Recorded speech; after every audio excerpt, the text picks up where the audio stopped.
പ്രേംലാൽ, ഇപ്പോൾ ഈ കാലാവസ്ഥാ പ്രവചനം അതിന് വളരെ പ്രാധാന്യം നമ്മൾ എല്ലാ മുഖ്യധാരാ മാധ്യമങ്ങളും പ്രാധാന്യം കൊടുക്കാറുണ്ട്. എവിടെയൊക്കെ യെല്ലോ അലേർട്ടുണ്ട്, എവിടെയൊക്കെയാണ് ബാക്കി അലേർട്ടുകൾ എവിടെയൊക്കെയാണ്.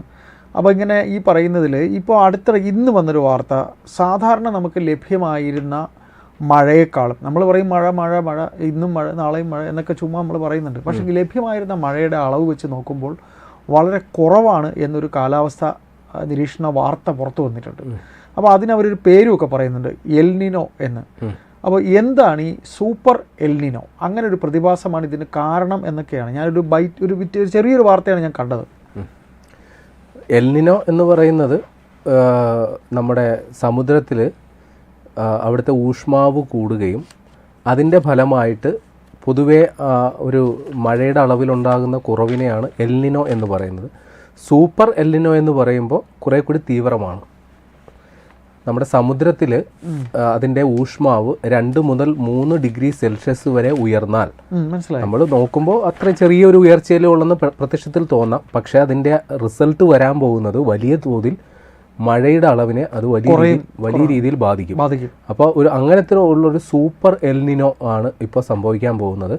അത് 9 മുതൽ 12 മാസം വരെ നീണ്ടു നിൽക്കാൻ സാധ്യതയുണ്ട്. 1 വർഷം വരെ ആ ഒരു സാധ്യതയുണ്ട്. ഇപ്പോൾ കേരളത്തിൽ നമ്മൾ അനുഭവിക്കേണ്ടത് മഴക്കാലമാണ്. പക്ഷെ നമ്മളിപ്പോൾ കണ്ടുകൊണ്ടിരിക്കുന്നത് എന്താ, ഒരു ദിവസം രാവിലെ ഒരു മണിക്കൂർ മഴ പെയ്താൽ പിന്നെ നല്ല പൊരിഞ്ഞ വെയിൽ, പിന്നെ 1-2 ദിവസത്തേക്ക് മഴയില്ല, പിന്നെ മഴ ആ രീതിയിൽ തുടർച്ചയില്ല. അത് ഇങ്ങനെ തന്നെ ഒരു ജൂലൈ പകുതി വരെ ദുർബലമായി തന്നെ തുടരും എന്നാണ് ഒടുവിൽ വരുന്ന റിപ്പോർട്ട്. അതിനുശേഷം സാധ്യത ഉണ്ടെങ്കിൽ പോലും നമ്മൾ പ്രതീക്ഷിക്കുന്ന അത്ര മഴ കിട്ടില്ല.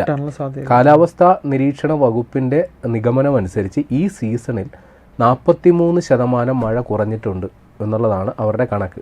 ഇനി നമ്മൾ ഈ കാലവർഷത്തെ, അതായത് തെക്ക് പടിഞ്ഞാറൻ കാലവർഷം, അത് നമ്മൾ മൊത്തം പ്രതീക്ഷിക്കുന്നതിൻ്റെ ഒരു 90% മാത്രമേ മഴ കിട്ടത്തുള്ളൂ എന്നാണ് അവർ പറയുന്നത്. അതായത് നമ്മൾ കഴിഞ്ഞ മുൻകാലങ്ങളിൽ നമ്മൾ അനുഭവിച്ച അത്രയും മഴ ഇത്തവണ കിട്ടില്ല. അപ്പം നമ്മൾ കേരളത്തിലുള്ളവരെ സംബന്ധിച്ച് ഇത്തിരി മഴ കുറഞ്ഞാലും വലിയ പ്രശ്നമില്ല. പക്ഷേ മറ്റു പല സ്ഥലങ്ങളിലും അതല്ല അവസ്ഥ.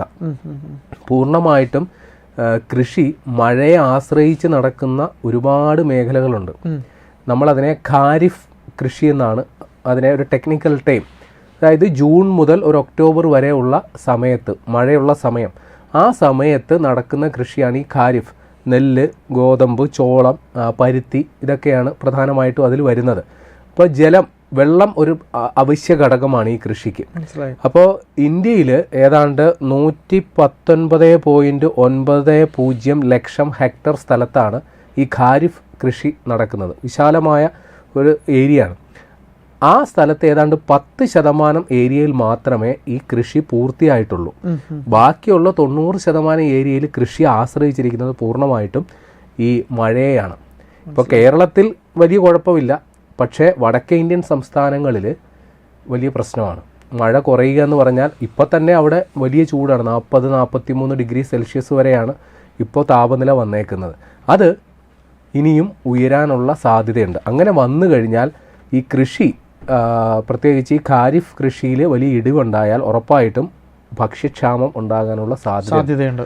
വിപണിയിൽ ഇതിൻ്റെ അളവ് കുറയുകയും വിലക്കയറ്റം ഉണ്ടാകാനും ആത്യന്തികമായിട്ട് പണപ്പെരുപ്പം, ഉൽപ്പന്നങ്ങളുടെ വില കൂടുന്നതിനാണ് പണപ്പെരുപ്പം എന്ന് പറയുക. പണപ്പെരുപ്പം ഉണ്ടായാൽ നമ്മുടെ രാജ്യം കഴിഞ്ഞ കുറച്ച് കാലങ്ങളായിട്ട് ഈ പണപ്പെരുപ്പത്തെ ഫലപ്രദമായി നിയന്ത്രിച്ച് നിർത്തിയിരുന്നു. അതുകൊണ്ട് തന്നെ റിസർവ് ബാങ്ക് വളരെ പുരോഗമനപരമായ നടപടികളിലേക്കൊക്കെ പോയിരുന്നു. പലിശ നിരക്ക് കുറയ്ക്കുക, കൂട്ടുക, അതേപോലുള്ള പരിപാടികൾക്ക് റിസർവ് ബാങ്ക് അത് പലിശ നിരക്ക് കുറയ്ക്കുന്ന ഒരു സമീപനമൊക്കെ വന്നിരുന്നു. പക്ഷേ ഈ ഒരു വിലക്കയറ്റം ഉണ്ടാകുന്ന സാഹചര്യം വരികയാണെങ്കിൽ, പണപ്പെരുപ്പം ഉണ്ടാകുന്ന സാഹചര്യം വരികയാണെങ്കിൽ അത്തരത്തിലുള്ള കടുത്ത സാമ്പത്തിക നടപടികളിലേക്കൊക്കെ പോകേണ്ടി വരും എന്നുള്ളതാണ്. ഇനി ഇത് എങ്ങനെ സാധിക്കുന്നു, എങ്ങനെയാണ് ഈ എൽനിനോ ഉണ്ടാകുന്നതെന്ന് പറയാം. പസഫിക് സമുദ്രമാണ് ഇതിൻ്റെ കേന്ദ്രസ്ഥാനം. ഇതിൻ്റെ പസഫിക് സമുദ്രത്തെ അടിസ്ഥാനമാക്കിയാണ് ഈ എൽനിനോയെ നമ്മൾ നിർണ്ണയിക്കുന്നത്. അതിൽ ഭൂമധ്യരേഖ പ്രദേശത്ത് ഈ നമ്മുടെ ചുരുക്കി പറഞ്ഞാൽ നമ്മുടെ കാലാവസ്ഥാ വ്യതിയാനമാണിത് സൃഷ്ടിക്കുന്നത്.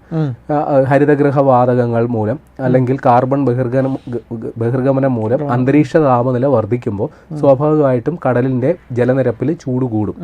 പിന്നെ മറ്റൊരു സാധ്യത ഈ ഭൂമിക്കടിയിലുള്ള ഈ ഇതുണ്ടല്ലോ അഗ്നിപർവ്വതങ്ങൾ പോലെയുള്ള, എങ്കിലും അതും അതിനേക്കാൾ വലിയ ഇതിൽ വില്ലനുള്ളത് നമ്മുടെ അന്തരീക്ഷ താപനില കൂടുന്നത് തന്നെയാണ്.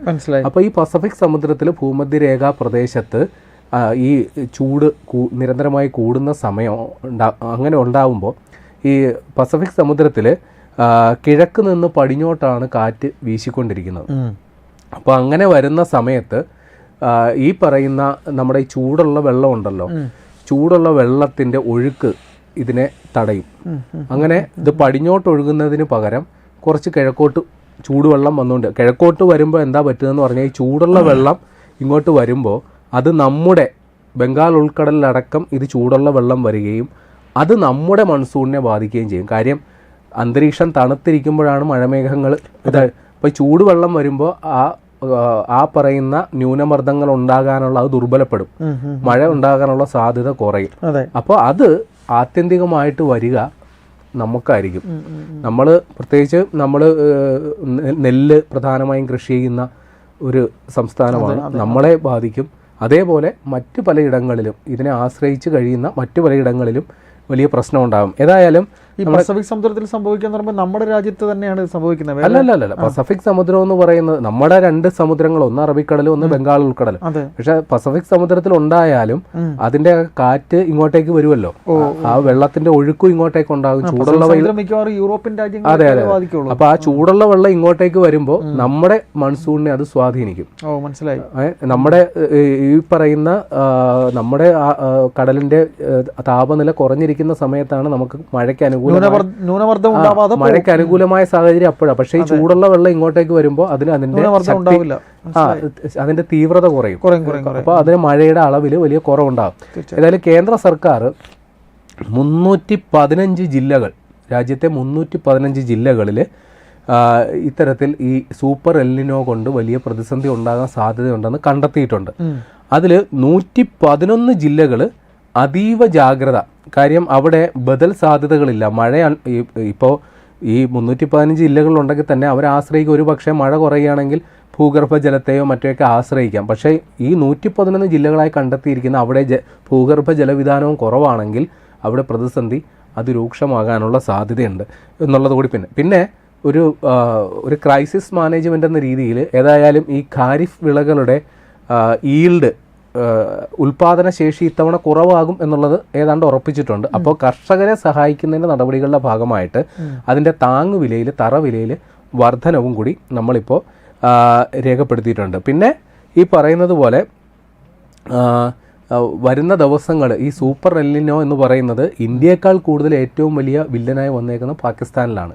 പാകിസ്ഥാനിൽ, അഫ്ഗാനിസ്ഥാൻ അതേപോലുള്ള മേഖല, അവിടെ ഇപ്പോൾ തന്നെ വലിയ രീതിയിലുള്ള ജലദൗർലഭ്യം അനുഭവപ്പെടുന്നുണ്ട്. കൂടെ ഈ പറയുന്ന രീതിയിലുള്ള മഴ ലഭ്യതയും ഉയർന്ന താപനിലയും 40 ഡിഗ്രി സെൽഷ്യസ് വരെയൊക്കെ ചൂട് അനുഭവപ്പെട്ടിട്ടുണ്ടെന്ന സ്ഥലങ്ങളിൽ 46 ഡിഗ്രി സെൽഷ്യസ് വരെയൊക്കെ ചൂട്. അപ്പോൾ അവിടെ നേരത്തെ തന്നെ ഇപ്പോൾ ഇന്ത്യയും പാകിസ്ഥാനുമായിട്ടുള്ള തർക്കത്തിന്റെ പേരിൽ അവിടെ ജലലഭ്യത, സിന്ധു നദീജല തർക്കത്തിന്റെ പേരിൽ കുറഞ്ഞു നിൽക്കുന്ന സമയത്താണ് ഈ പറയുന്ന ഒരു അവസ്ഥയും കൂടി ഉണ്ടായിരിക്കുന്നത്. അപ്പോൾ സൂപ്പർ എൽനിനോ എന്ന് പറയുന്നത് ഒരു പ്രകൃതി പ്രതിഭാസമാണ്. ഇതിപ്പോ 9 മുതൽ 12 വരെയുള്ള സമയത്ത് ഇതുണ്ടാകും. ഇനി ഇതൊരു സൈക്ലിക്കൽ പ്രോസസ്സാണ്. ഇത് വീണ്ടും കുറേ നാൾ കഴിയുമ്പോൾ ആവർത്തിക്കപ്പെടുകയും ചെയ്യും. അപ്പോൾ ഇതിന് പ്രതിവിധി എന്തോന്ന് ചോദിച്ചാൽ ഇല്ല. കാരണം നമ്മളായിട്ട് കാലങ്ങളായിട്ട് ചെയ്തു വെച്ച ദോഷങ്ങളുടെ ഫലം, കാലാവസ്ഥാ വ്യതിയാനം സൃഷ്ടിക്കപ്പെട്ടു കഴിഞ്ഞു.